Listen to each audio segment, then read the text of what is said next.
Normally when we deal with cat stains or pet stains or things like that, and we don't have a product like the Rotho, what we do is we put some chemicals on them and then we leave those chemicals on the floor. Never getting them out, we just kind of dab them, and what they do is they attract the dirt and filth and yuck after the fact. So what we're going to do is it's going to be a super short demonstration of how simple it is to put this machine together and clean up the pet stain. Here we go.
Now what I'm going to do is I'm going to run some clean water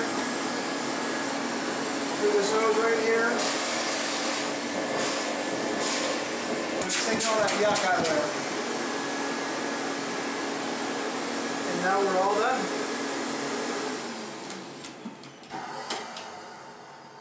Quite literally, all I have left to do is just take this out right here and rinse it out.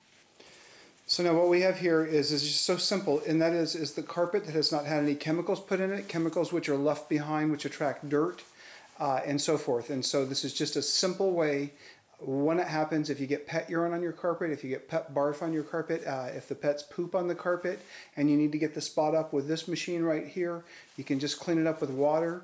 You rinse the hose out with some hot water when you're all done to get the yuck out of the hose, and that's it.